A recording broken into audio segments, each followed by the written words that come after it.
Olympic வீராங்கனை மனுபாக்கரின் தாய் மாமா மற்றும் தாய் வழி பாட்டி இருவரும் கார் விபத்தில் உயிரிழப்பு. ஹரியானா மாநிலம் சார்கி தாத்ரி பகுதியில் தலைக்குப்புற கவிழ்ந்து விபத்தில் சிக்கிய கார்.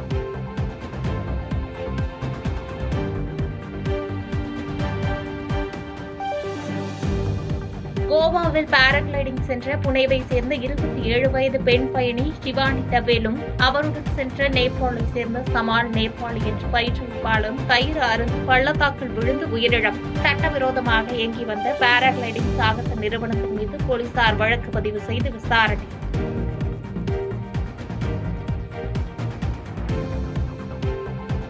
பாதகம் செய்பவரை கண்டால் நாம் பயம் கொள்ளலாகாது பாப்பா. மோதி மிதித்துவிடு பாப்பா, அவர் முகத்தில் உமிழ்ந்துவிடு பாப்பா. அண்மை செய்திகளை உடனுக்குடன் தெரிந்து கொள்ள இணைந்திருங்கள் எம் நாடு தொலைக்காட்சியுடன்.